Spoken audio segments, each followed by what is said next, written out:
अस्सलाम वालेकुम, welcome my YouTube family. उम्मीद करती हूँ आप सब खैरियत से होंगे। आज मेरी तबीयत थोड़ी ठीक नहीं है तो आवाज़ थोड़ी सी आउट लगेगी तो इग्नोर करिएगा। मैं बनाने वाली हूँ फ्राइड राइस विद चिकन साशलिक।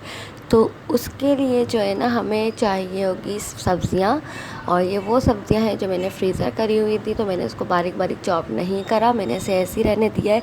आप चाहे तो आप इन सब्ज़ियों को बारीक बारीक चॉप कर सकते हैं। और इसके अलावा मैंने ले लिए थे यहाँ पे 2 अंडे। अंडे 2 लेने हैं। अगर आप ज़्यादा चावल बनाएं तो ऑब्वियसली आपको ज़्यादा अंडे लेने होंगे। अच्छा, यहाँ पे मैंने ली है चीनी। चीनी मैंने 1 टेबल स्पून के करीब ली है। नमक मैंने 1.5 टीस्पून अकॉर्डिंग आवर टेस्ट लिया है। यहाँ चिकन पाउडर मैंने 1.5 टेबल स्पून लिया है, और वाइट मिर्च पाउडर मैंने लिया है 1.5 टीस्पून। अच्छा जी, यहाँ देखिए मैंने चावल को फुल बॉईल कर लिया है। फुल बॉईल का मतलब ये होता है हमने कनी नहीं छोड़नी जिस तरह हम बिरयानी और वगैरह में छोड़ते हैं। हमने यहाँ पे फुल बॉईल जिसे हम खाते हैं वो हमने बॉईल यहाँ कर लिए हैं। अगर आप ज़्यादा मोटे वाले चावल होते हैं, कभी ख़राब हो जाते हैं, तो आप चाहें तो हाफ फ्राई भी उसको हाफ बॉईल भी कर सकते हैं। अब यहाँ मैंने 2 अंडे जो है ना फेंटे हैं, और अब इसको मैंने फ्राई कर लेना है। अच्छा, यहाँ मैंने जो है ना 1 टेबल स्पून ऑयल लिया है, और हमें इस पूरे चावलों में 2 टेबल स्पून ऑयल ही इस्तेमाल करना है। 2 और हाफ टेबल स्पून भी कर सकते हैं, आपको जैसा चाहें। अब मैंने जो है ना 1 टेबल स्पून में एग मैंने फ्राई कर लिया। तो आप चाहें तो आप जिस पैन में चावल बना रहे हैं उसी पैन में जो है आप एग फ्राई करें, और उसके अंदर आप वेजिटेबल्स ऐड कर दें। जी, तो एग को हमने बिल्कुल इसी तरह से कीमा कीमा कर देना है।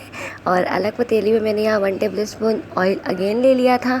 अब इस वाले अंडे को मैंने कर देना है उसी वाले पैन में शिफ्ट। यहाँ मैंने इसको शिफ्ट करने के बाद इसमें मैंने ऐड कर देनी है अपनी सारी वेजिटेबल्स, और वेजिटेबल्स को मैंने जलाना नहीं है वेजिटेबल्स का, और इतना पकाना है कि ऐसी गल जाए, लेकिन इसका ओरिजिनल कलर जो है वो चेंज ना हो, वरना सारे विटामिन और मिनरल्स जो वेजिटेबल्स में होते हैं वो ख़त्म हो जाते हैं।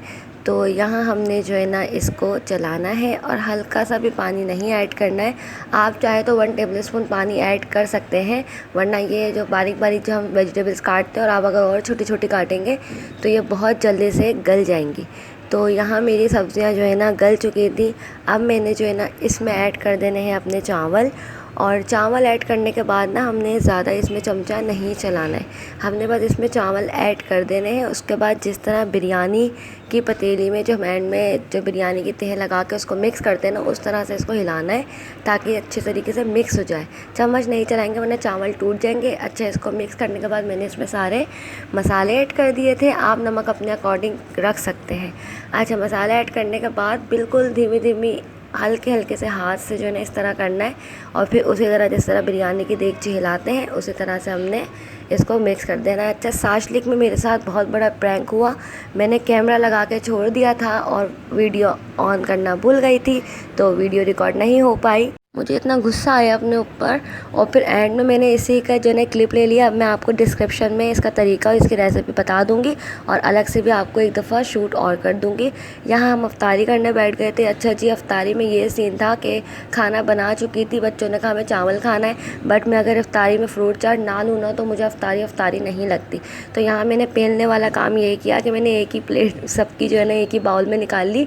सब इसमें से खा लेंगे हम तीनों, और बच्चों को चावल दे दिए, क्योंकि जब तबीयत ख़राब होती है ना बिल्कुल कुछ काम करने का दिल नहीं चाहता।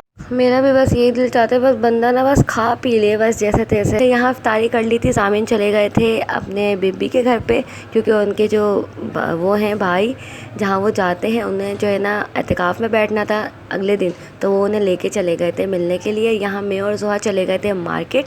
हमें अपनी ईदी के सामान के लिए कुछ चीज़ें चाहिए थी जो पापा के घर से आनी है, तो वो हमने कंप्लीट करी थी, और इनके बाबा हमें सुन के ऊपर आ गए थे अपनी शॉप से। और यहाँ हम लोग वापसी घर की तरफ जा रहे थे, इनके बाबा चले गए थे। और ये हमारे बचपन की शॉप है, हम बचपन से इन अंकल को माशाल्लाह देखते हुए आ रहे हैं। और यहाँ से अब हम अपने घर की तरफ आ रहे थे, लेकिन जोहा ज़िद कर रही थी कि मुझे घर नहीं जाना, मुझे पापा के यहाँ जाना है। तो मैं उनको यही समझाई थी कि बेटा मम्मा की तबीयत ठीक नहीं है, हम लोग अभी घर चलते हैं।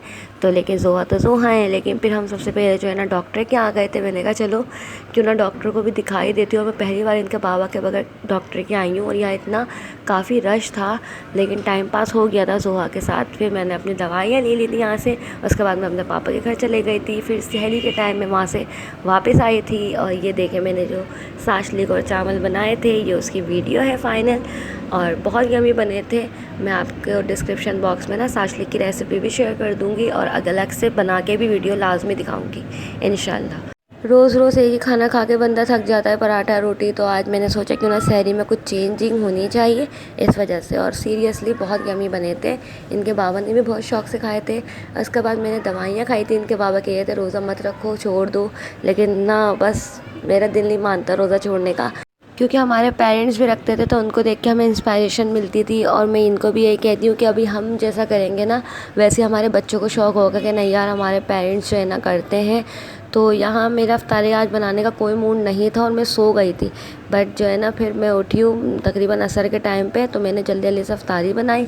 और फिर यह हम रात का टाइम था, तकरीबन 11 बजे थे। इनके बाबा आ गए थे जल्दी हमारे लिए, क्योंकि मुझे अब मेरी शॉपिंग पे लेके जाना था उन्हें। बच्चों की अभी हम करेंगे इंशाल्लाह 1-2 दिन में। तो अब मैं यहाँ रेडी हो गई थी और हम लोग जा रहे थे शॉपिंग करने। और हम किसी बाइक पे नहीं गए थे, हम गए थे रिक्शे में, क्योंकि बच्चे सो जाते हैं बाइक पे, फिर बच्चों को संभालना सीरियसली बहुत मुश्किल हो जाता है। तो मैंने इनसे कहा था कि क्यों ना हम ना रिक्शे में चलते हैं। तो इन्होंने कहा चलो आज रिक्शे में चलते हैं। मैं रास्ते की वीडियो बना रही हूँ और इस रिक्शे में ना बड़ी प्यारी सी लाइट लगी हुई थी, पिंक पिंक, अच्छा लग रहा था। लेकिन इनके बाबा ने ना ऑफ़ करवा दी थी, आँखों पर लग रही थी। तो इतनी रौनक हो रही थी ना रोड पे इस टाइम, इतना अच्छा लग रहा था। और मुझे वाकई पूरे रमज़ान अब लगा है कि हाँ, ईद आने वाली है, वरना घर घर में बोर बैठ गए थे। असल में जो है ना, मैं पहले अशरे में हम लोग अपनी तैयारी कंप्लीट कर लेते हैं और जो स्टिच होने वाले ड्रेसेस होते हैं ना, वो मैं जो है ना रमज़ान से पहले स्टिच होने दे देती हूँ। बट इस साल जो है ना, हमें थोड़ा सा लेट हुआ है शॉपिंग में। तो इनके बाबा ने कहा था एंड में आराम से कर लेना, तो इस वजह से मैं रुक गई हूँ। जबकि जो है ना, मैं एंड के अशरे में जो है ना शॉपिंग के बहुत ख़िलाफ़ हूँ और रात के टाइम जाने पे। लेकिन कल इनको टाइम ही से टाइम मिला तो मजबूरी थी, क्योंकि रमज़ान हमारे लिए जो है ना, हमें रमज़ान का मकसद समझना है कि रमज़ान हमारे लिए क्यों है। हम बचपन से ये देखते आ रहे हैं भाई, रोज़ा रखना है, सहरी करनी है, समोसे होंगे, ये चीज़ें बनेंगी अफ्तारी पे, सहरी पे हमें ये चीज़ें बनाना है और शॉपिंग करने जाना है, ईद आएगी, ईद के लिए कपड़े लेने। तो रमज़ान का जबकि असल मकसद है इबादत।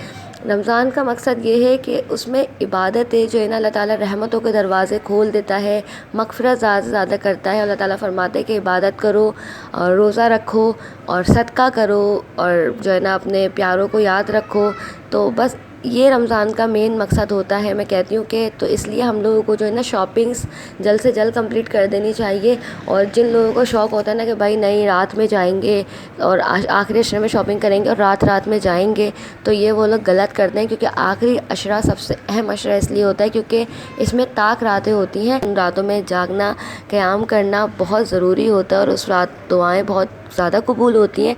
तो मैं ये कहती हूँ कि आखिरी अशरे में अगर आप शॉपिंग करें तो दिन में कंप्लीट कर लें। रात का झंझट तो इंसान को रखना ही नहीं चाहिए। जी, तो हम यहाँ पे पहुँच चुके थे और जो है ना, ज़ोहा बहुत खुश हो रही थी, क्योंकि ज़ोहा पहले भी मेरे साथ यहाँ आ चुकी हैं। और हम यहाँ स्टेयर्स से इसलिए चढ़े थे क्योंकि इनके बाबा को ना एलिवेटर स्टेयर्स से बहुत ज़्यादा डर लगता है, वो नहीं चढ़ते। तो मुझे और ज़ोहा को भी वो लेके यहीं से चढ़े, लेकिन ज़ोहा ज़िद करी थी मम्मा मुझे वो स्लिप होने वाली स्टेयर से जाना है। और यहाँ जो ये पहली वाली बुटीक थी ना, सीरियसली यहाँ इतने प्यारे कपड़े रखे हुए थे। जो सामने पीच वाली कुर्ती है, बट यहाँ बहुत ज़्यादा एक्सपेंसिव थे। मैं अंदर गई थी रेट पूछने, तो यहाँ की सिर्फ कुर्ती 6000 समथिंग की थी। तो it's not in my range, तो मैं इसलिए बाहर आ गई थी। उसके बाद हम बहुत ज़्यादा घूमे थे। मैंने कैमरा ऑफ़ कर दिया था क्योंकि मुझे अपनी ड्रेस डिसाइड करनी थी। उनके बाबा ने कहा था अब कैमरा छोड़ दो, तो मैंने यहाँ से फिर एक ड्रेस ले ली थी। फिर कुछ समझ नहीं आ रहा था, हम लोग बाहर आ गए थे। बाहर आके हम लोग जा रहे थे मदनी मॉल, और मदनी मॉल, परी मॉल से मदनी मॉल हम लोगों को पैदल ही जाना था, करीब ही है, ज़्यादा दूर नहीं था। तो बच्चों को लेके हम वहाँ जा रहे थे। और ये हैदरी मार्केट है और यहाँ इस कदर का रश था ना, वो जो वहाँ दुकानों पे रश नहीं था, जो फूड स्ट्रीट है ना, इतने लोग वहाँ बैठ के खाना खा रहे थे और लोगों ने रोडों पे ही चेयर लगा दी थी। इतना अजीब लगता है मुझे रोड पे बैठ के खाना। और वहाँ पहुँच के जी हमें पता चला कि यहाँ तो सिर्फ वही वाली स्टेयर्स हैं जो होती हैं एलिवेटर स्टेयर्स। तो मैं और ज़ोहा पहले चले गए और हम लोगों ने 10 मिनट तक इनके बाबा और ज़ोहा का जामिन का वेट किया है, वो ऊपर ही नहीं आए थे। हम फिर वापस नीचे उतरे, फिर मैं अकेली ऊपर गई। मैंने वहाँ जाके थोड़ी बहुत चीज़ें देखी, बट मुझे समझ नहीं आई। फिर हम अगेन परी मॉल आ गए। जल्दी आए, बताएं मम्मा के लिए कौन सा अच्छा लग रहा है। इधर से बताओ, इधर से कौन सा अच्छा, इधर आओ जी। ये अच्छे हैं, जामिन आराम से, गिरना नहीं। आपके दोस्त मिल गए, आपको हुए थे कल मिलेंगे, देखिए आज मिल ही गए। लो भाई, यार चल। यहाँ में इनके दोस्त मिल गए थे बचपन के। उन्होंने कल कॉल पे कहा था कि मैं तुमसे कल अब तुम्हारी शॉप पे आके मिलूँगा, लेकिन इत्तेफाकन वो यहीं मिल गए थे तो ये खुश हो रहे थे। और यहाँ वापसी में फिर ज़ोहा की ज़िद पे हम लोग यहाँ से उतर ही गए थे, क्योंकि ज़ोहा बहुत ज़्यादा ज़िद कर रही थी। फिर यहाँ पे हमें $1 शॉप मिल गई थी, और $1 शॉप में ना मैं पहले भी यहाँ पे जब आई थी, यहाँ गई थी तो काफ़ी अच्छी चीज़ें थी। मैंने किचन टॉवल वगैरह लिए थे और बहुत अच्छी क्वालिटी के थे, तो मैं इसी वजह से अंदर चले गई थी। और आज भी काफ़ी ज़्यादा अच्छी चीज़ें थी, बट मुझे वो नहीं लेनी थी। तो लेकिन मुझे यहाँ पे जो है ना किचन की एक बास्केट मिल गई थी। मुझे प्याज वगैरह के लिए एक बास्केट चाहिए थी। मैं नीचे जो रखती हूँ ना वो टूट गई थी, और वहाँ से ज़ोहा ज़ामिन ना बहुत चीज़ें ज़ाया करती। फिर हम वापस रिक्शे में बैठ गए थे, और यहाँ जुलूस की वजह से जो है ना बंद किया हुआ था, और हम लोग यहाँ ट्रैफिक में फंस गए थे। और बहुत ज़्यादा रौनक हो रही थी, और तकरीबन ये 2 बज रहा था, और हम लोग रोड पे थे। और ये घर आ गए थे। ज़ोहा ज़ामिन ने चीज़ें ली थी, वो लोग खा रहे थे, और हम पानी वगैरह पी के बैठे थे। उसके बाद सैरी बनाने जानी थी। और यहाँ मैंने $1 शॉप से जो चीज़ें ली थी मैं वो आपको दिखाती हूँ। मैंने यहाँ पे एक ये वाटर बॉटल ली थी ज़ोहा के लिए, बहुत ही ज़्यादा ज़बरदस्त और इतनी अच्छी क्वालिटी की थी। मतलब वो कचरा प्लास्टिक जो होता है ना दबने वाला पतला, वो नहीं था, बहुत मोटी प्लास्टिक थी, बहुत अच्छी क्वालिटी है। तो ये मैंने ले ली थी, क्योंकि ज़ोहा बिल्कुल भी पानी नहीं पी रही थी, और हम लोग भी बाहर जाते तो हमारे पास बॉटल नहीं होती छोटी, इस वजह से। और ज़ोहा ने ये ना ऊँट लिया था, उनको बहुत क्यूट सा लग रहा था, तो उसने ले लिया था शौक़ में। मैं मना भी कही थी, मैं कही थी आप किचन सेट ले लो। उन्होंने कहा नहीं मम्मा मुझे ये ऊँट लेना है। आजकल हमारे रोड पे बहुत ऊँट घूम रहे हैं, इस वजह से। और मैंने ये वाली किचन बास्केट ली थी, या इसको हम फ्रूट बास्केट भी बना सकते हैं, और जो है ना वेजिटेबल बास्केट भी बना सकते हैं। जी तो बस यही तक का था हमारा ब्लॉग। अगर वीडियो पसंद आई हो तो वीडियो को लाइक करें, चैनल को सब्सक्राइब करें। मिलते हैं इंशाल्लाह नेक्स्ट वीडियो में। जब तक अपना रखें ढेर सारा ख्याल, हमें रखें बहुत सारी दुआओं में याद। Thanks for watching. अल्लाह हाफ़िज़।